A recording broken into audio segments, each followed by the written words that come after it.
Hey, what's going on, everybody? Man, it's a wonderful night if you're a WNBA fan. Just knocked out the 2021 WNBA Draft.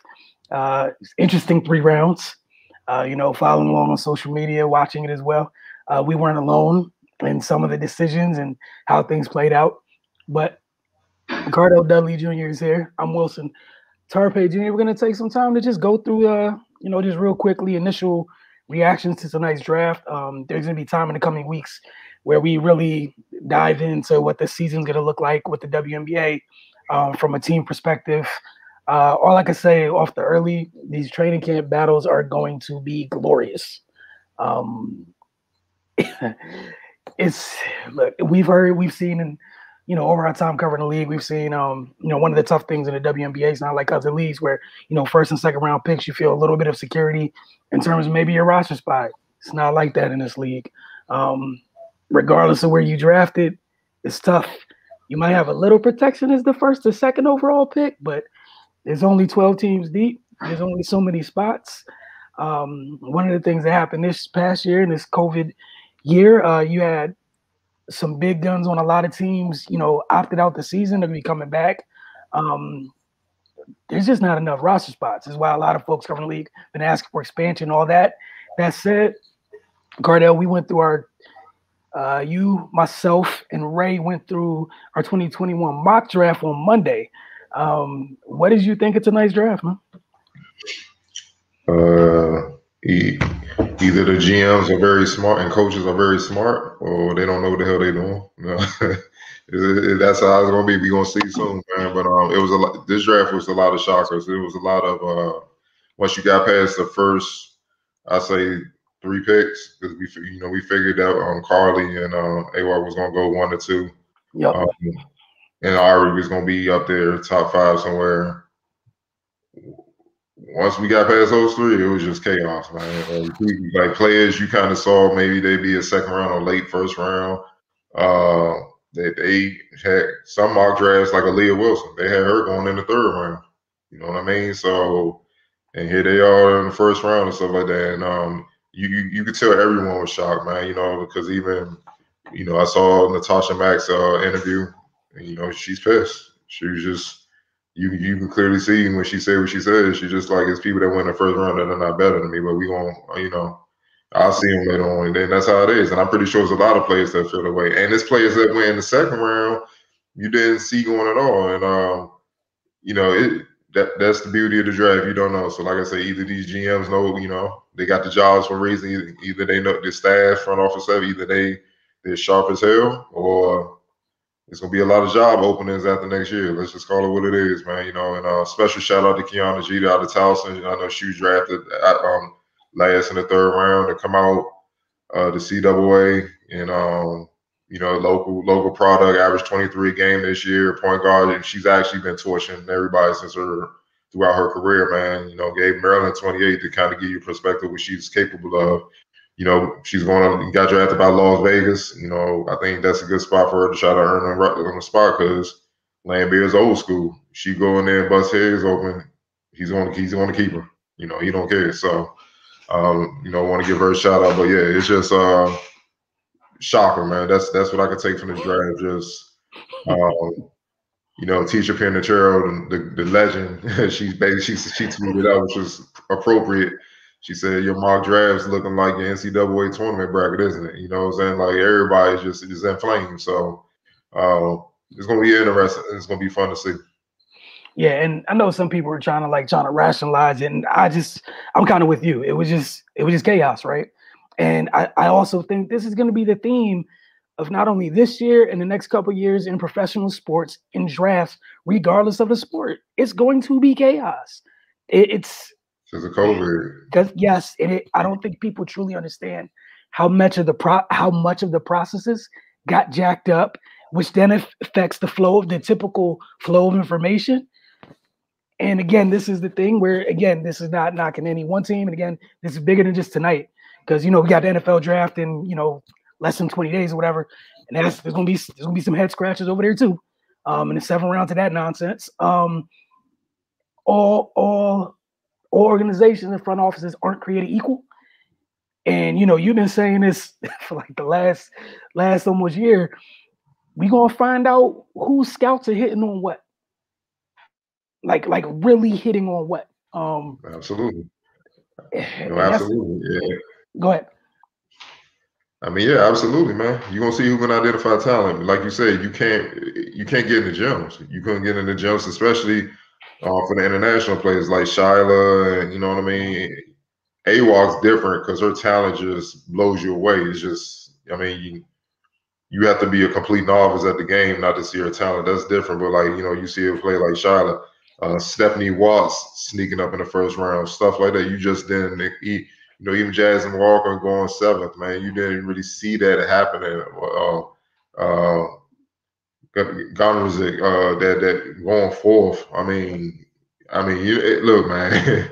It was just surprises all around, man. You know what I mean? So the one thing I look at this draft that, if you had to ask me to sum it up in one word, is versatility. Yeah.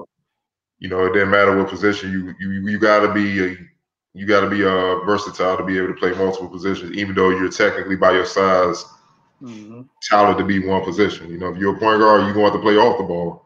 If you're a wing, you're going to have to get to 2 and 3. You're going to have to score. You're going to have to play make. You're going to have to do a lot of things. If you're a 4, you're going to have to bang with centers and all that. And if you're a center, guess what? You're going to have to get on the perimeter and guard and step out there and hit some jumpers and hit threes and stuff eventually. You're going to have to do those things as well as do the inside work and whatnot. So, the teams like the Mystics that didn't have a draft pick, I'm sure they're very happy. They were just sitting back, chilling. It's no stress at all. They know what they got. And, it's just go time. It is what it is, man. Get ready for training camp. But, yeah, I'm interested. I would love to be in the training camps, honestly, to see who's man. I want like the what's it called? What is it, Hard Knocks in NFL? I want that for all the training camps this year. That's actually a good idea. Like someone plugged in WNBA Hard Knocks. You already got people feeling some type of way after draft night. We need the training camp video. Just don't even blurt anything out outside of play calls. Like, let it happen, because there's going to be wars out here. And like you said, at least in the first round, I just want to ask your thoughts. We'll go round by round. Just, like what you said about the versatility, I just want to jump in on that. And I think for a lot of folks that are kind of new to the WNBA, a lot of folks that you saw with the ball in their hands for 3 or 4 years, everybody doesn't get that right moving on. You're going to have to get used to getting comfortable being uncomfortable. I know it's cliches, but like for real, you're not going to have the rock like that. It's seldom that you come out of college and your usage stays the same. You got to be different for that to happen. So I mean, that's it's gonna be fun. But in the first round, just gotta mention. Piggyback off you real quick. I'm interested to see how some of these picks defend at the WNBA level, because man, point guard at the WNBA level is not. It's a lot of little guards that got drafted. Little guards. It's a lot of point guards across the league. 5'10", 5'11", 6 feet. They can move like you or better than you, and physically bigger. You don't really have an advantage, man. So it's gonna be like we saw what Avery Ladder did when she came here to DC and stuff like that. You don't normally see smaller guards dominate like that. I'm interested to see if any of them will be able to do that, but you're gonna have to guard your position, man. And some of these names not going to really go there. It's a beautiful night, but some of these names, watching them in college, they weren't lockdown defenders in college. So how is that going to translate now to the WNBA with it's so much physical? The efficiency is so much better, man. If you make a mistake, it's not a question if you're burnt. You're burnt already. It's just you just watching somebody score on you. That's how quick it is, man. It's gonna be interesting to see, man. Yeah, and that was one of the things we continue to touch back and forth. And the thing jumping out of our minds is, you people understand these people have to stop people. Because, man, some of the places where people were going, and they were joining other people that are already in the league that have the same issue. And that's going to be tough. You got, like, some of these guards going to end up, like, you're going to have Chelsea Gray days. Those aren't going to be fun days. All right? Those... Yeah, Tasha Cloud, Kelsey. Yes. Kelsey's evil. Yes, Kelsey Mitchell. Yes. She don't care. She's a bully, you know. Ogubuwale is another one. She's vicious. Look, I hope they understand, man. Look, it's all good. They support the ladies coming in and all that, but it's different between those lines. All that smiling will be gone. You know, don't let it fool you. So it's gonna be fun to see, man. Like I keep saying. And then just wanted to make sure I acknowledge Seattle, after drafting Aaliyah Wilson, they shipped her in a trade to Indiana for Kennedy Burke's contract. Just wanted to make sure that we don't have it on screen. Just want to make sure you guys are aware of that. But you know, in the first round, one of the things I was interested in, you know, we were talking the other night. I like Rupert to Vegas. It's something where it's not needed like in terms of right away, but having another big like that, potentially going forward, because you know we've seen in the past with them, and she's a little bit different than the two that they have. Right. So I definitely like that. I kind of like Michaela Onyenwere to New York, where it's a place where, you know, we know what Coach Walt's trying to do out there, the versatility, like you said, and her freaking 1% athleticism that she has, getting up and down. That's one of those type of players where, you know, you're playing with a point guard, a willing passer like Sabrina, where just running the floor, you're gonna get buckets. You want to share any other good fits you liked in the first round? I keep going back to the Ari, you know, to Atlanta. Yeah.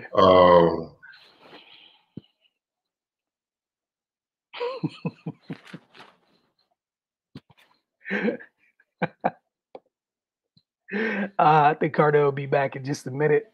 You know, it's technology, man. We've all been going through it just a little.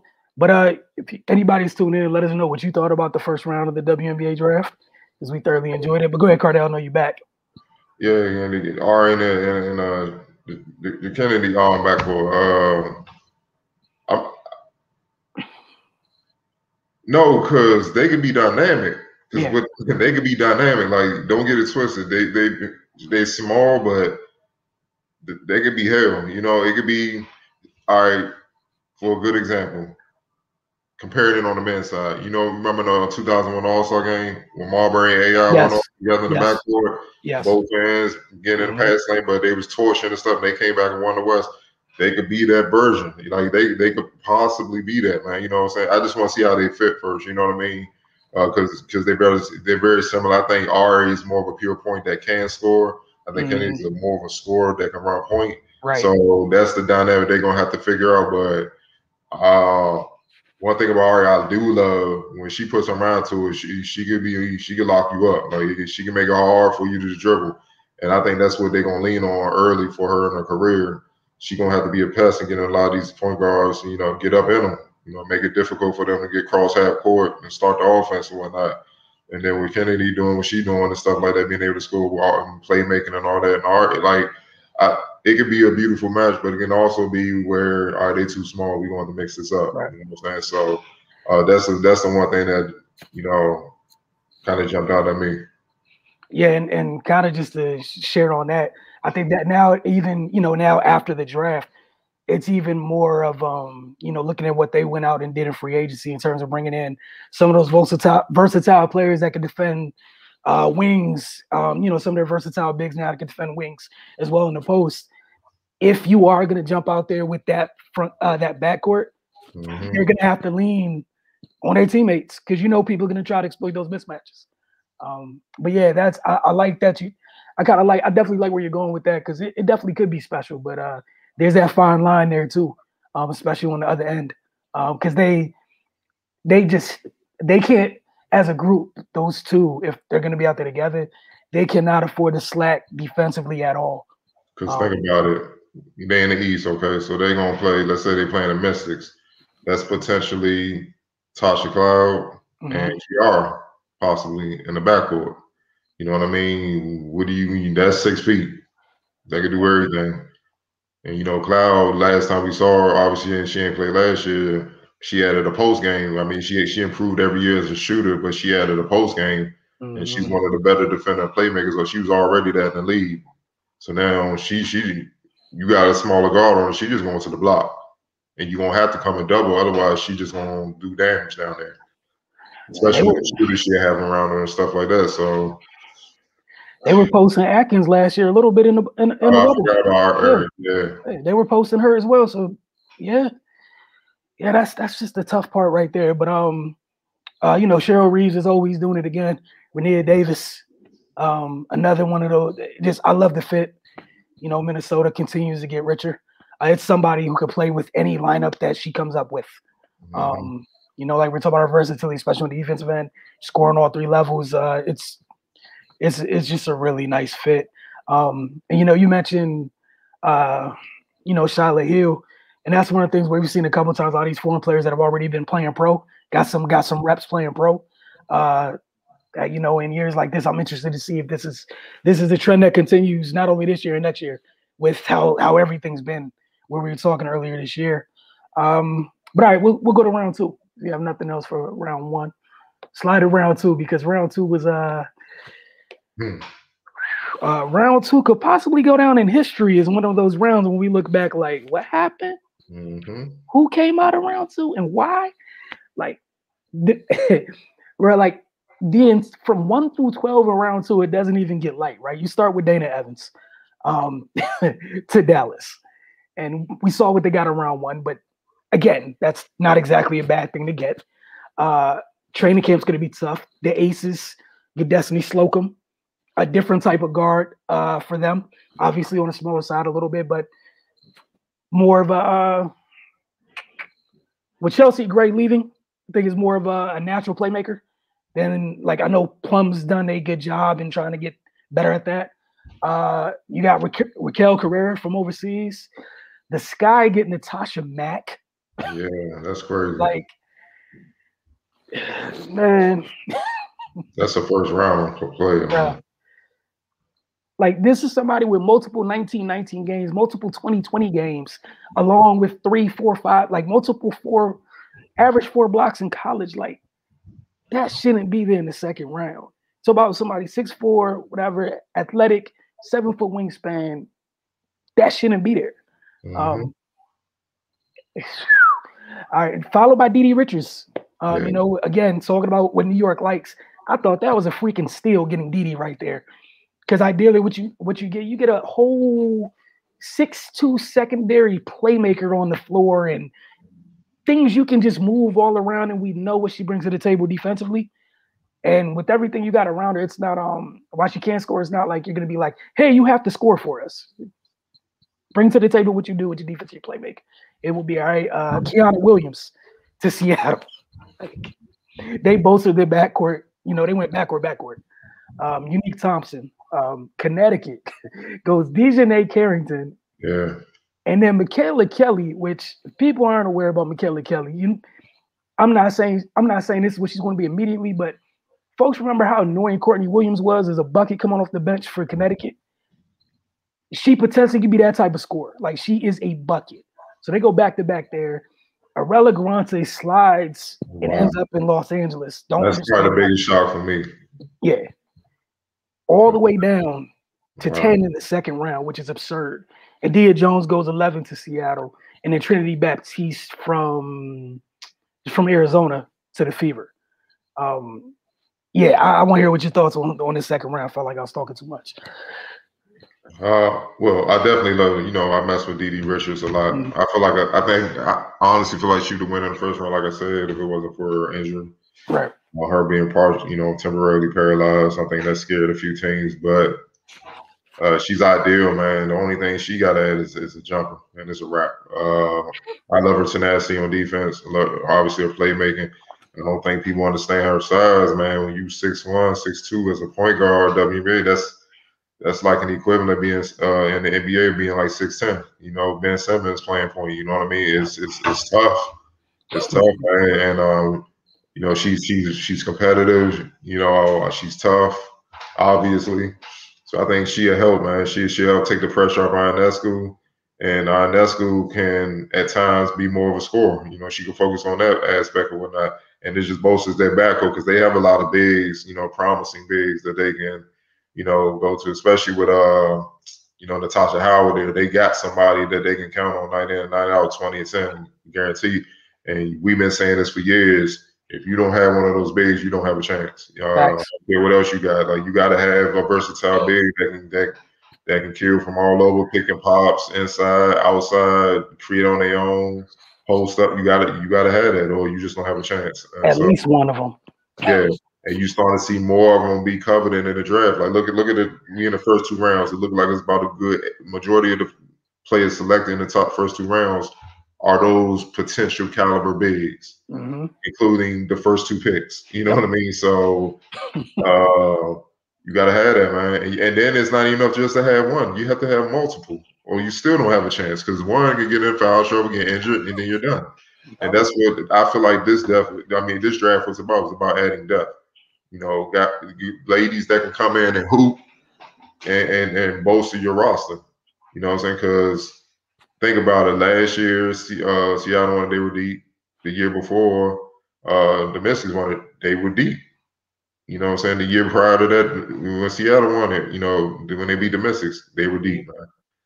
So you got to have depth, man. And I think that's what people saying this is a weak draft. I don't look at it this way. I just feel like it's some strong role players. You're going to have a couple stars emerge, of course, but it's just strong. It's deep in rotation players that can make an impact.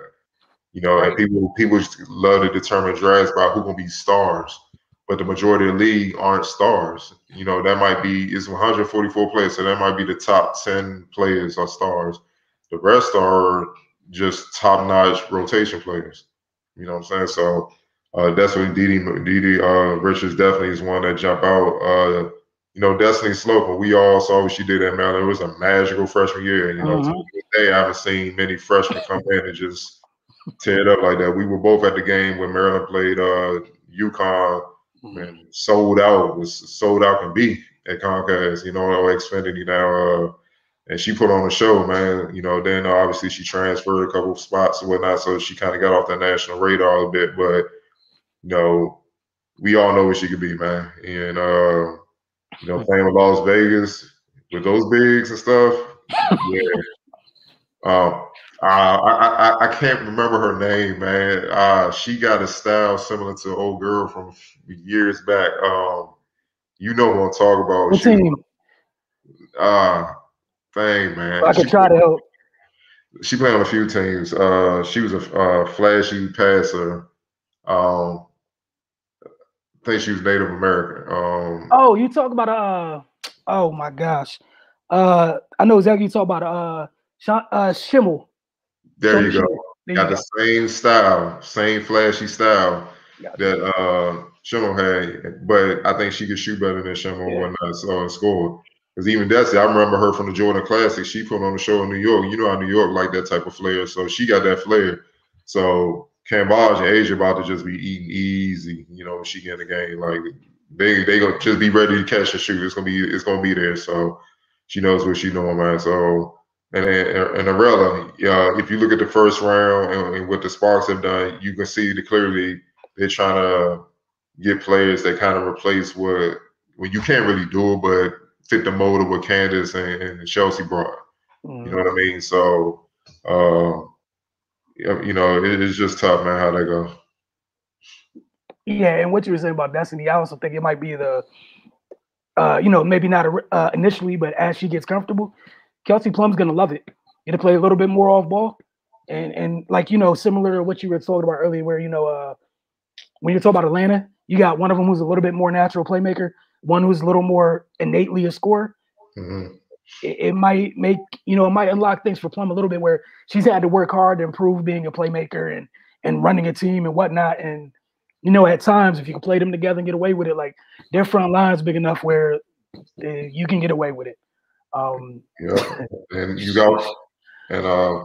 can't forget about Jackie Young with the Aces. No. You know what I'm saying? Like how what leap is she gonna make this year? She's the key, and Kelsey Plum coming back. Like Kelsey Plum was always a strong defender. And she added her 3-point shot. No, my bad. She developed as a defender. She became a strong defender under Lambert, but she always knocked down the 3 once she found a role and not. So she can kind of slide into that McBride role. And that would create a lane for Destiny to possibly be the starting floor general if she's ready. You know what I'm saying? So, but they added Chelsea Gray as well. So she going, they're back. I mean, like I said, man, and you got Hamby there, man. Yes. I mean, and I The forgot about Angel. Angel. Yeah, and the Angel. Look, man, being not playing, that's what I'm saying, man. Like it's gonna be furniture moving this season. It's called But what it is. and again, I don't like continue to bring things up, but again, we're gonna keep harping on this depth thing. We watched teams last year where their bench made the playoffs. Their depth made a playoff run. Yeah. Right? Like let that secret. Somebody's depth went through a compressed season and made a playoff run. If they had one of their big guns, it's a different. You know what I'm saying? Mm-hmm. And it was a couple teams like that. We saw Seattle within the last couple of years down to their depth because of injuries. They weren't an easy out for folks. That was annoying. Like you said, now you got Natasha in New York. That's gonna be crazy. Yeah, man. The second round, I love the fits for the second round and the opportunities. And I wish the best to the first round picks on the teams with some of these second round picks. Training camp's going to be nuts. And think about it, bro. Like I brought up Arella because of the Sparks. I don't think people understand that roster because they don't get spoken about year round like the men's side. Christie's coming back. You got Brittany Sykes. We all know she can explode for good 20 to 30. Still got TRP there. Obviously, you got Agumake, arguably the best big in the league when she's on her game. Erica Wheeler, she can fill it up. Briones, you got Ted Cooper. Nia Coffey, she was coming on strong. Obviously, you got Simone. I know she's at the end of her career, but like Diana, they still can figure out ways to get it done. Yeah. You see what I'm saying? Like these rookies don't have to come in and set the world on fire. They can learn, but they're still gonna be counted on to make an impact, and they're gonna be motivated. You know what I'm saying? Because they roll up. All right, on to round 3. We got Valerie Higgins, Chelsea Perry. And we both like Chelsea Perry. We talked about her on the mock draft on Monday. Lindsay Pulliam, shout out to her as well. Ivana Rocca, Marion Fatou, Leah Goodman, Florencia Chagas, Sierra Johnson, Maya Caldwell, Ayana Ayoso, Natalie Kukwaski, and Towson's Kiana Jeter. What do you think about the third round? Some of these names I think some of us had in the second round when we did our mock, but where they actually went on Chaos Night, aka tonight, the WNBA Draft. Lindsay Pulliam to the dream. I mean, that's loading up. They try to have an evil training camp battle. That's gonna be evil. Kiana Jeter again. Destiny, she's there. Kiana Jeter. I know people may not know outside of our area here in the DMV. She's a bucket. She averaged 23, like I said, and she put 28 on Maryland. Maryland for sure has about good 3 or 4 future pros on their team for sure. One of these next couple drafts, yeah, down the line, for sure.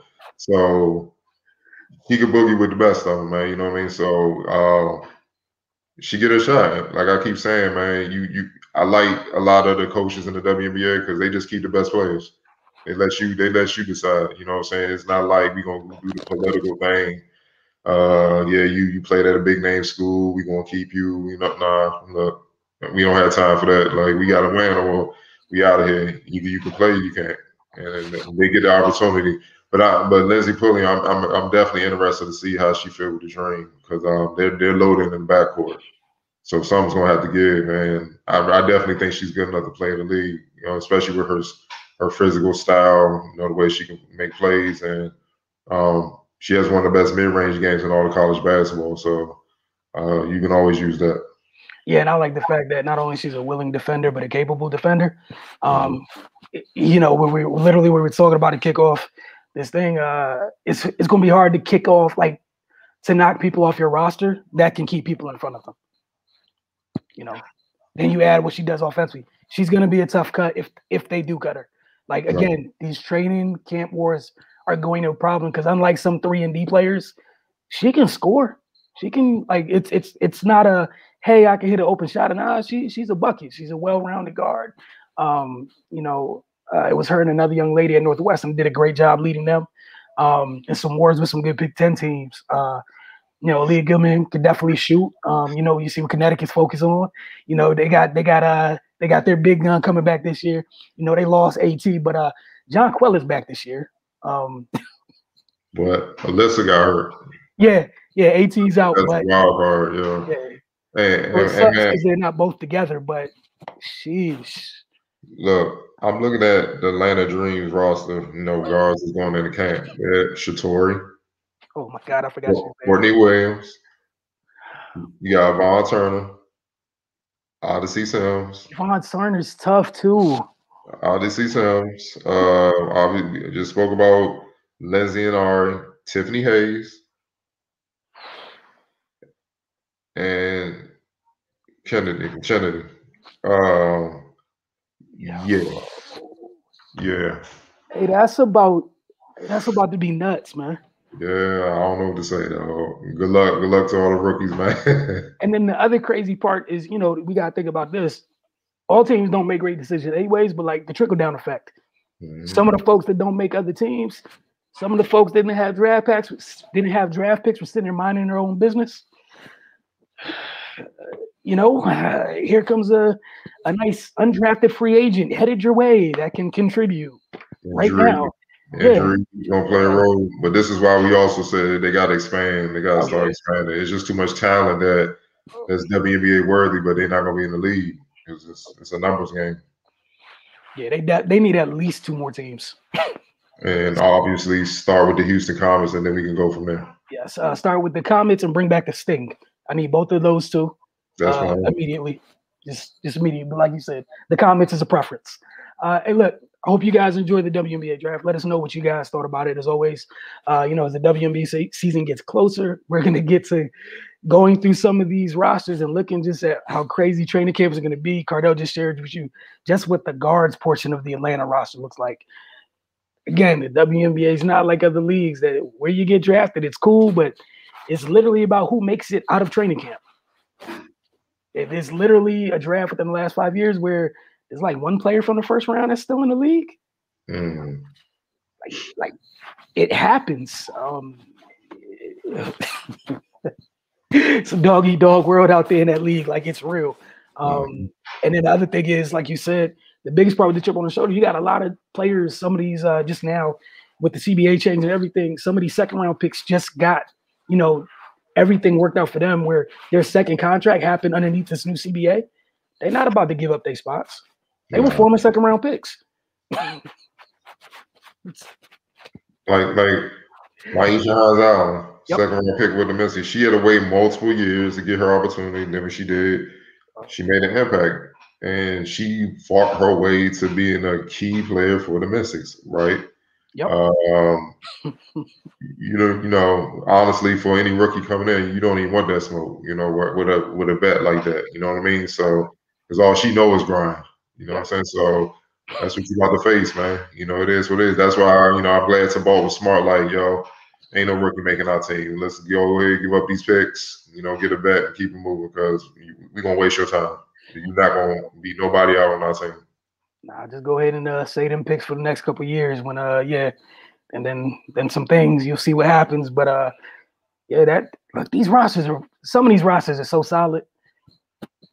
Like, I don't think people get it. They're solid, man. Like, again, you just talk about Maisha before we close out. That's somebody who her WNBA life consists of Elena Deladon in practice. Mm-hmm. Emma Meeseman, Latoya Sanders, Crystal Thomas at times. Like, there was nothing fun about and barely got minutes. Right. And now, here's your reward. Here's Tina Charles. That's what they saw. You think when they get that big opportunity like she had in the bubble, you're not gonna make the most out of it? Mm-hmm. So again, we're looking forward to the season. We'll be back with you guys very soon because got a couple weeks and then we'll see exactly how everything falls. Obviously the season opens May 14th. Mystics opener is May 15th. It looks like preseason might be around May 1st, like between May 1st and May 7th. And training camps supposedly supposed to open around April 25th. But again, we will keep you guys updated and we're going to dive into these rosters and it's going to be fun. I definitely look forward to that. For Cardell and myself, y'all have a great evening.